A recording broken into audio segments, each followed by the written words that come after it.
have pencil and paper to write those things down so that you don't forget, because this process is very time sensitive and everyone's time counts.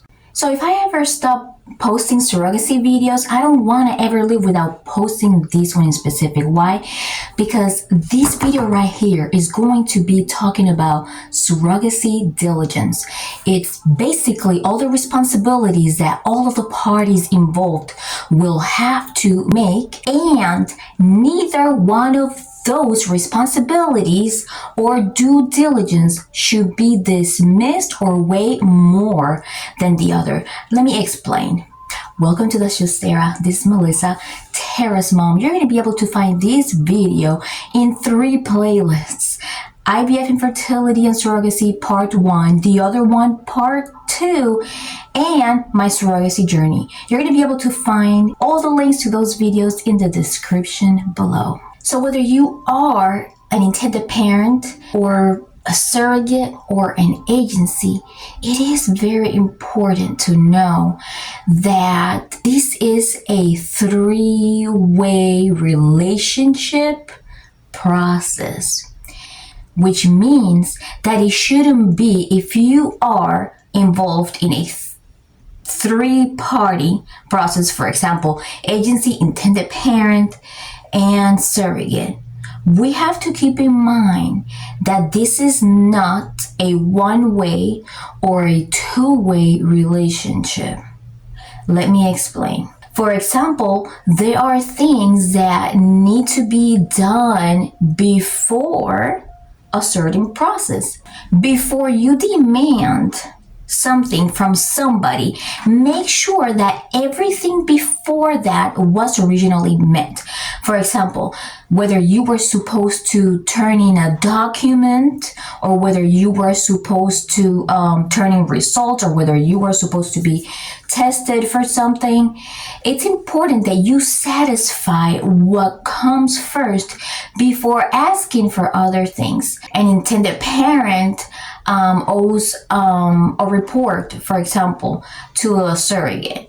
Well, before the intended parent demands of other things, he or she, or if it's a couple, they should initiate sending that report over. For example, if the surrogate is asking for something to the intended parents without first providing for them what they agreed on first, then that would be irresponsible from the surrogate. It's like a 3-way respect highway in order to get to where they want to get, which is hopefully a successful surrogacy journey. There should not be any favoritism at all. Everybody should be treated equal. If an agency is working with intended parents and surrogates, it is understandable that the agency has to work for their client, which is the intended parent. But at the same time, it is expected ethically that the agency also advocates and does not forget to pay close attention and listen to the needs also of the surrogate. When the agency starts dismissing the concerns of the surrogate, gaslighting them, ignoring their tests, or anything like that, then that becomes a credibility problem. Why? Because in the future, that surrogate will not want to recommend that agency or will not want to partner with that agency anymore. Same way with an agency. If a surrogate is not responsible, is not being responsive to emails, to communication, then that agency won't want to work with that surrogate anymore. Whether you are working with an agency or not, doing your due diligence is also making sure that most of the communication goes three-way. That means I'm talking about digital or tangible communication, okay? For example, when you start communicating with a fertility clinic, right? If the fertility clinic is asking the surrogate to complete a form or to make an appointment online or something, it is very important that everyone gets included in that email. Intended parent, fertility clinic, anybody else involved in the process, and surrogate.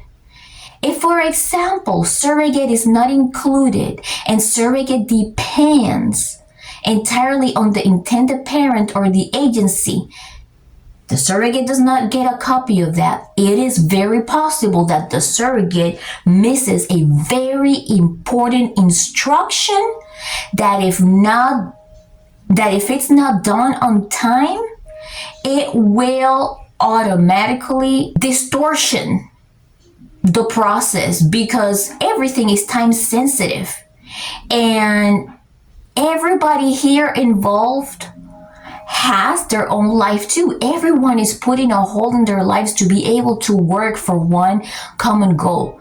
But everyone also needs to be considerate of everyone's lives as well, their personal life. So that means that whatever you do, you need to make sure that you do on a timely manner. Do you have to communicate this to the surrogate? Make sure you include everybody in the email so nothing is missed. When things are missed, that's when communication problems start, differences start, people start accusing each other.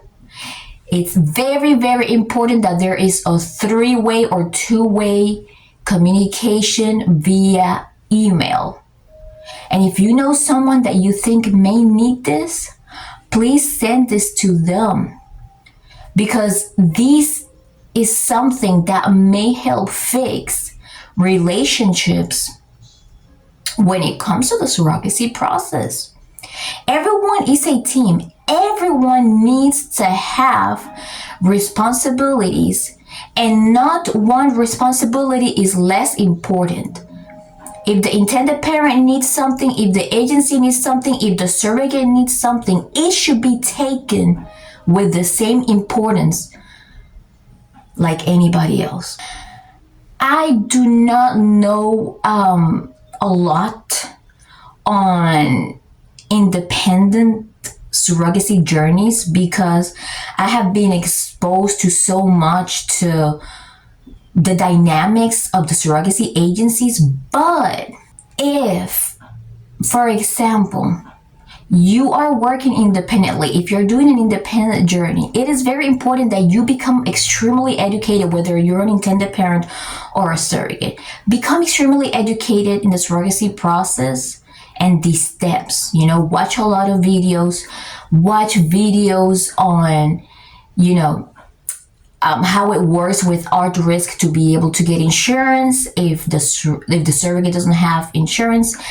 Ask your reproductive endocrinologist, if you are working with an experienced surrogate, how soon they are able to do an embryo transfer, if medical clearance and everything, assuming that everything goes perfect, how soon would they be able to? Just educate yourself on everything. Find a fertility lawyer that you can get a consultation from if you don't have one already. Ask them a lot of questions. It takes months. It takes a lot of time of educating yourself. Why? Because once you get to that part and you start facing roadblocks, there will never be a surrogacy journey that will go 100% smoothly. But once you get there, you know what to do. Don't wait until one party or the other has to remind you constantly of things that you need to do. Organization is key. You need to write down the things that you need to do.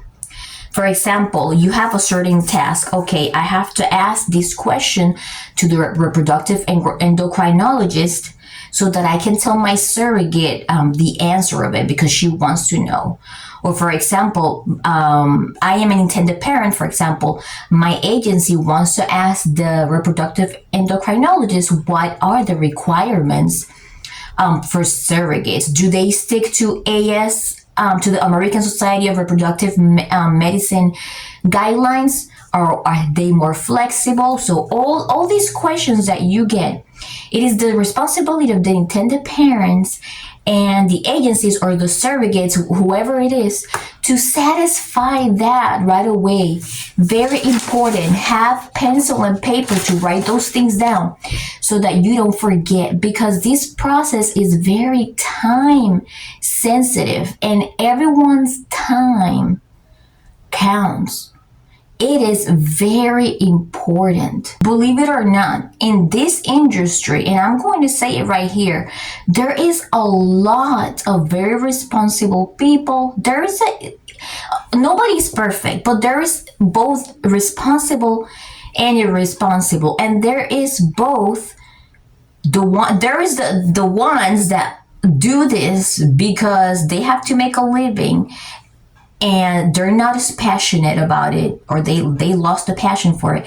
And then there's the other ones that have a true passion for it, and therefore they're going to be responsible about everything, and about replying on time, and about not ignoring text messages or emails, and they're not going to be irresponsible about not including a surrogate or intended parent or an agency or a fertility clinic in an email. However, this is why I'm making this video.